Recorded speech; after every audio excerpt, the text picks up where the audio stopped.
조동사 have 과거 분사는 요거는 좀 쉬웠을 거예요. 요거는 그냥 암기하면 되는 문법이라서. 근데 이제 이 부분에서 조금 알아야 될 부분들이 있기 때문에 설명을 조금 더 해줄게요.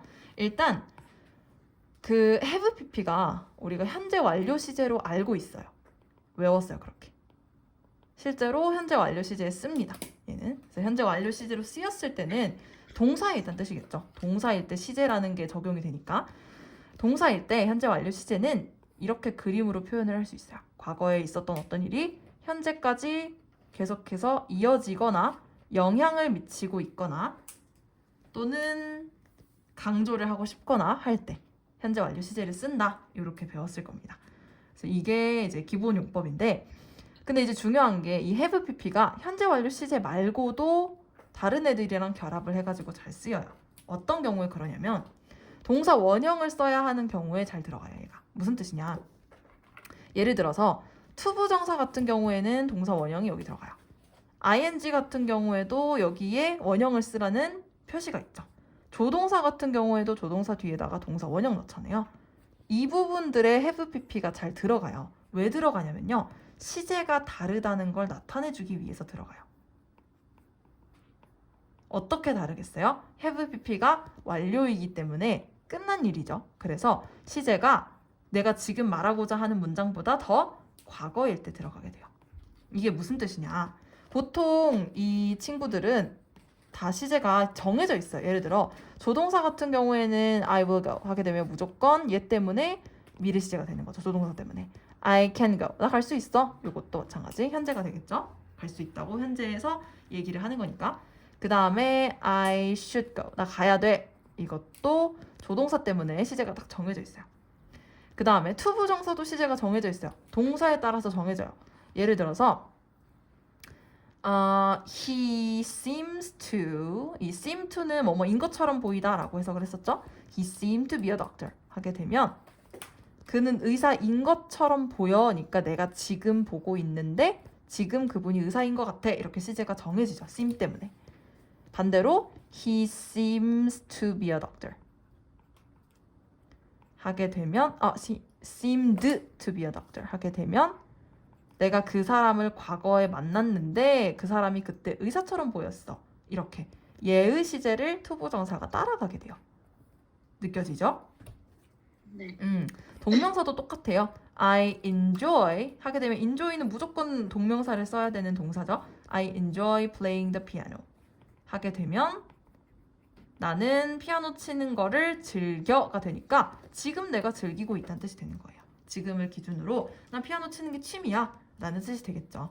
그래서 이런 식으로 동명사나 투부정사나 이 조동사의 뒤에 붙어있는 동사 원형들, 이 동사 원형들은 항상 앞에 있는 친구나 뒤에 있는 친구 이렇게 따라갑니다. 그 문장에 있는 다른 친구들을 따라가게 되어 있어요. 근데 이때 내가 말하고 싶은 게 지금을 기준으로 더 먼저 일어난 일일 수도 있잖아요. 그때 어떻게 하냐면 과거형을 표시를 할 수가 없기 때문에 이때는 이 have pp를 사용을 해줘요. 그래서 시제가 다르다는 거를 보여주는 거예요. 그렇게 탄생하게 된 게 조동사 have pp예요.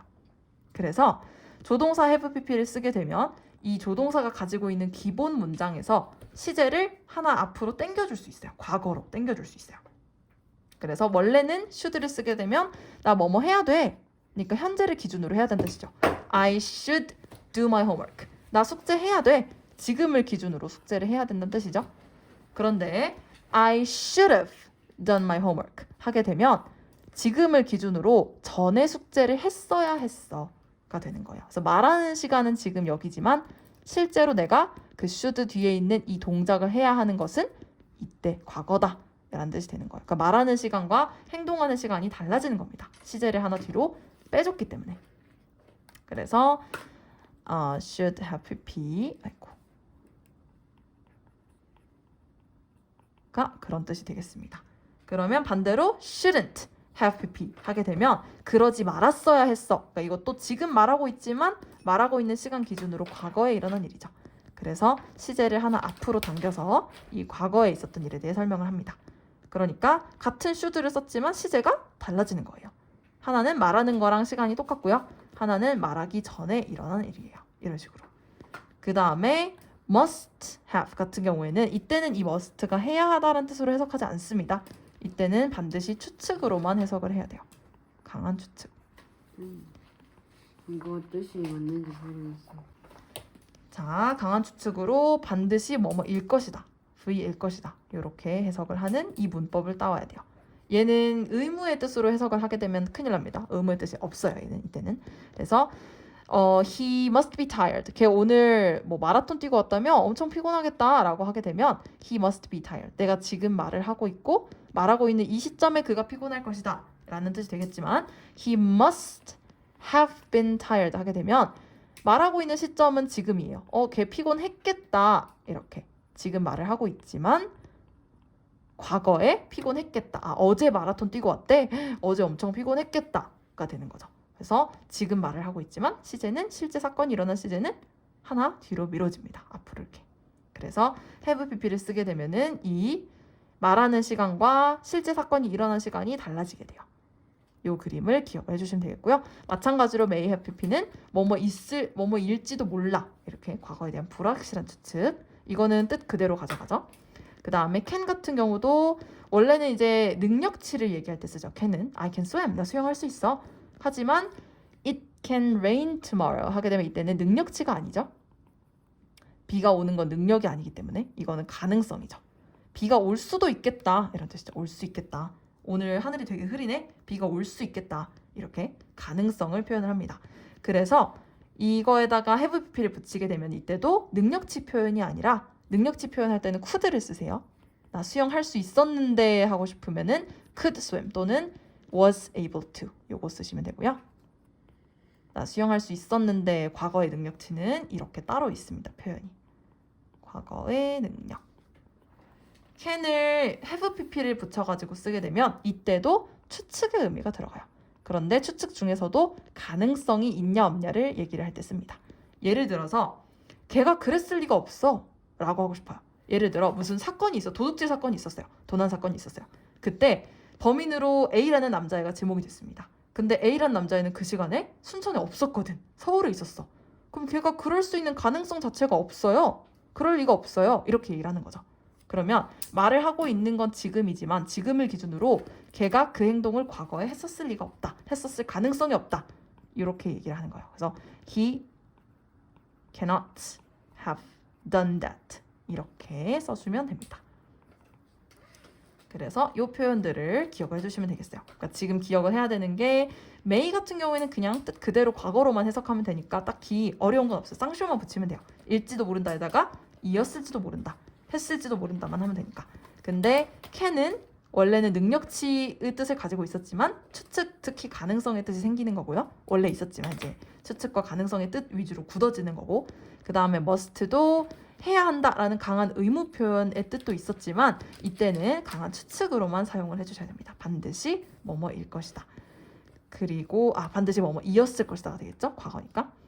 그 다음에 should하고 should를 쓰게 되면 이제 후회 또는 비난의 뜻도 생깁니다. 나한테 쓰면 후회고 남한테 쓰면 비난이에요. 예를 들어서 우산을 가져왔어야 됐는데 라고 하는 거는 내가 우산을 가져왔어야 했는데 이거는 후회죠. 우산 가져올 걸. 근데 너 우산 가져왔어야지 이건 비난이죠. 그래서 나에게 쓸 때와 남에게 쓸 때 표현이 조금 다르고요. 그 다음에 불을 껐어야 됐는데 불을 끄지 말았어야 했는데 그때 불을 괜히 꺼가지고 내가 한 거면 후회죠. 근데 네가 불을 괜히 껐었어. 네가 불을 끄지 말았어야 했어. 할 때는 비난의 뜻으로 사용이 됩니다. 여기까지 정리되나요? 이해? 네. 오케이. 요거를 기억을 좀 해주시면 좋겠고 이런저런 문장을 한번 만들어 보세요. 요거는 그렇게 어려운 이제 문법은 아니니까 그냥 요것만 기억하면 되니까 사용을 하면 되고, 이제 비동사 쓸 때만 조금 주의해 주세요. 비동사를 써야 할 경우 be가 이제 have been으로 바뀐다. 요렇게 have been으로 바뀌고 앞에 조동사가 들어간다. 그리고 뒤에다가 형용사가 됐든 명사가 됐든 ing가 됐든 pp가 됐든 들어오겠죠. 이렇게 사용을 해주시면 된다. 자, 그리고 계속적 용법의 관계 대명사는 앞에 점이 붙어 있다는 것만으로 뜻이 달라지게 되는데 이거는 어떻게 기억을 하면 좋냐면요. 이 관계 대명사가 있고 보통 이제 선행사가 있을 거 아니에요? 선행사 있고 관계 대명사 있고 이렇게 문장이 이어져 있을 때 계속적 용법의 관계대명사는 선행사가 있고 점이 붙어 있어요. 이것만 차이점이에요. 근데 요거 하나가 뜻을 바꿔놓을 수 있습니다. 이거는 그 위에 거를 한정적이라고 부르고 밑에 거를 계속적이라고 불러요. 근데 우리가 얘 이름은 배운 적이 없죠. 왜냐면 우리가 더 많이 쓰는 게 얘니까 얘 이름은 굳이 알 필요가 없는 거예요. 얘는 특이 케이스인 거죠. 계속적은. 자, 그럼 이거 어떻게 기억하냐? 이 점을 and 또는 but으로 고칠 수 있다고 외워주세요. 그 다음에 뒤에 있는 관계대명사를 대명사로 고칠 수 있다고 외워주세요. 얘는 고칠 수 있는 게 없어요. 한정적 용법, 우리가 늘 보는 관계대명사는 그냥 있는 그대로 해석을 하셔야 돼요. 그런데 계속적 용법은 점을 and나 but에 접속사로 바꿔주셔야 되고요. 이 and인지 but인지는 앞뒤 문맥을 보면 바로 파악이 되겠죠. 이어지는 내용이면 and고 반대되는 내용이면 but을 넣으면 되겠고. 그 다음에 관계대명사는 있는 그대로 해석하지 말고 앞에 있는 선행사를 나타내는 대명사로 가져간다. 이렇게 생각을 해주세요. 이때 한 가지 주의사항. 이 대명사는 보통은 선행사를 나타내는 게 맞습니다만 계속적 용법일 경우 앞문장 전체를 가리킬 수도 있습니다. 이때는 is로 표현해 주시면 돼요. 앞문장 전체가 다 여기 들어가야 된다. 주어 자리에 들어가야 된다. 그러면은 is로 표현을 해주시면 돼요. 자, 이게 무슨 말인지 설명을 해볼게요.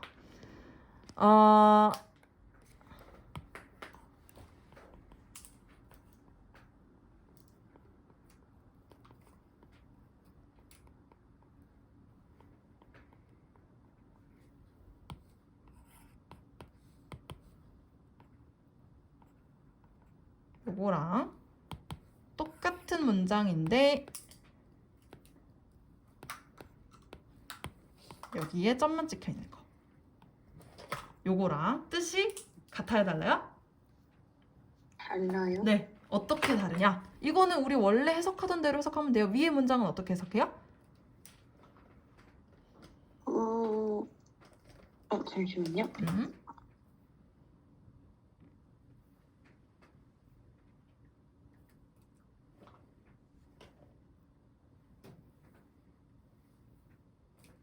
위의 문장은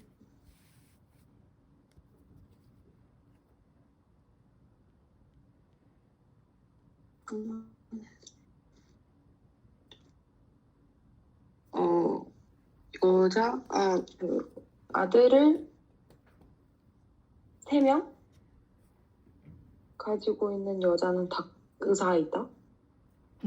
아니요. 우리 원래 관계대명사 해석하듯이 해주세요. 앞에서부터. 여자. 잠시만요.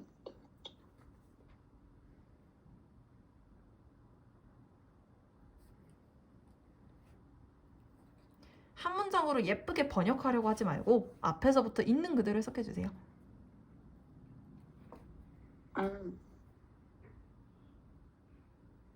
여자 아들 3명 가지고 그 여자는 아들을 3명 가지고 있다. 그쵸. 근데 이거 어떻게 질문하죠?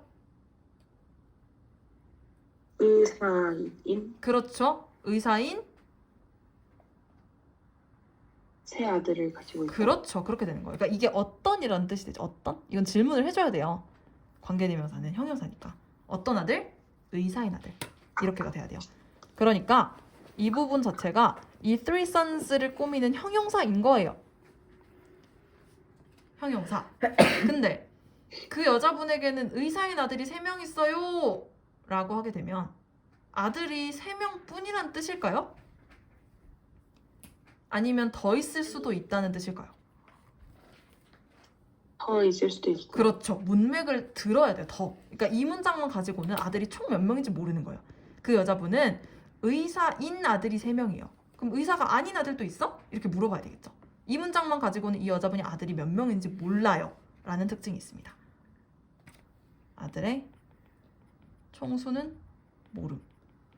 메리가 그냥 사람 이름이에요? M-A-R-Y? 네. 자, 그런데 아래 문장은요. 자, 지금 점이 보이죠? 그리고 관계대명사 있죠. 이 점을 and나 but으로 써보세요. 그러면 앞뒤 문장이 반대되는 내용은 아니니까 and로 고치면 되겠죠. 그 다음에 who는 doctors여야 되니까 사람이어야 되겠죠? 그럼 앞에 있는 이 three sons를 데리고 와서 they로 써주세요. 자, 그럼 the woman has 3 sons and they are doctors를 해석해 볼까요?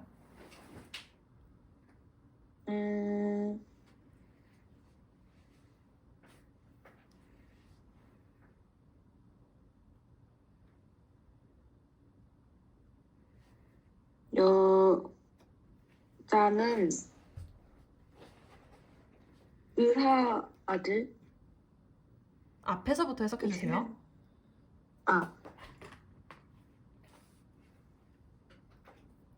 여자는 아들을 3명을 가지고 있다. 그리고 그들은 의사이다. 그렇죠. 그럼 이분의 아들의 총 수는? 3명. 네, 3분이에요. 정해져 있죠. 이거는. 그러니까 요거는 어떤 차이가 있냐? 앞에는 이 3 sons에 대한 정보를 추가해 주는 거예요. 이 3 sons라는 사실에 대해서 정보를 넣어주는 거예요. 그러니까 한정을 딱 해주는 거죠. 의사인 아들이 3명이다. 그럼 뭐 간호사인 아들이 있을 수도 있고 피아니스트인 아들이 있을 수도 있고 더 있을 수 있다는 거죠. 그런데 이 부분은 여기서 문장이 한번 끝나요. 그러니까 여기까지가 팩트가 돼버린 거예요. 그 여자분은 아들이 3명이야. 그런데 다들 의사야가 되는 거죠. 그래서 얘는 정보를 추가해 주는 거예요. 정보를. 얘는 이제 이거 자체를 꾸며주는 거고요. 얘는 아들이 3명이야. 추가 정보로 그들이 다 의사야. 이렇게 설명해 주는 거예요. 그러니까 해석을 할 때 이 부분은 여기 접속사 넣고 그 다음에 대명사 넣고 이렇게 해주시면 되고요. 또 한국어로 해석할 때 이 부분은 뭐뭐인데 이렇게 해주시고 그 다음에 이 뒷문장을 따로 해석을 해주셔도 편하게 해석을 할 수 있을 거예요. 여기는 반드시 어떤 이런 질문이 들어가야 돼요. 여기는 인대로 해석이 안 됩니다. 여기는 그 여자는 아들이 3명이야. 어떤 아들인데? 의사인 아들이 3명이야. 이렇게 돼야 돼요. 그러니까 얘는 반드시 니은이나 리을 받침이 들어가게 되겠죠. 인대 하고 끝나는 거랑 니은 리을 끝나는 거랑 다르죠. 이런 차이가 있어요. 요거 이해되나요? 네. 헷갈리라고 만들어 놓은 문법이에요. 점 하나 찍어가지고 뜻이 달라지잖아요. 그래서 이거는 실제로 문장 말할 때는 안 쓰여요. 글에서만 볼 수 있어요. 왜냐면 글 속에 있어야 점이 있는지 없는지를 알 수 있으니까. 그래서 아주 공식적인 석상에서 포멀한 말하기를 할 때가 아니라면 보통은 이런 형식의 계속적 관계대명사는 못 봅니다. 근데 우리는 문제를 풀잖아요. 문제를 푼다는 건 글을 보고 문제를 푼다는 뜻이겠죠. 따라서 계속적 용법과 위에 기본 관계대명사 용법을 구분을 할 줄 알아야 돼요. 그래서 배우는 겁니다. 딱 요것만 기억하세요. 요것만 기억하고 정리해두세요. 그리고 마지막 한 문장 요것만 볼게요. He passed the test which made his parents happy. 그는 시험에 합격했어요. 부모님을 행복하게 만들었어요. 이렇게 두 문장이 있어요. 그럼 이 점은 end가 되겠죠. 그가 시험을 합격했다는 거랑 부모님이 행복하신 거랑은 연결되는 관계니까 벗을 넣으면 이상하죠. 근데 이 which를 뭘로 고쳐야 되냐? 테스트가 부모님을 행복하게 만들었다? 이건 이상하죠. 테스트는 부모님을 행복하게 만들지 못해요. 그가 시험에 합격했다는 것이 부모님을 행복하게 만듭니다. 즉, 이 which 안에 들어있는 거는 앞에 문장 전체예요. 그래서 이게 달라요. 일반 관계대명사는 선행사만 들어갈 수 있어요. 명사란 뜻이죠. 그런데 계속적 용법은 문장 전체가 들어갈 수도 있어요. 그래서 해석을 해봤을 때 이거는 이 바로 앞에 있는 선행사만 넣었을 때 말이 안 되는데? 그러면 문장 전체인가 보다 하고 해석을 넣어주셔야 돼요. 구분되나요? 네. 요렇게 생각을 하실 수 있겠습니다. 여기 팁은 한번 읽어보세요. 요거 생략을 할 수 있냐 없냐? 네. 자, 그러면 이렇게 팔과 문법을 살펴봤고요. 문제를 풀어주시면 되겠죠. 요것도 마찬가지로 문제로 익히는 교과서 문법 페이지까지 여기 15번까지 풀어주시면 되겠습니다. 네. 오케이, 조은이 여기까지 할게요. 수고했어요.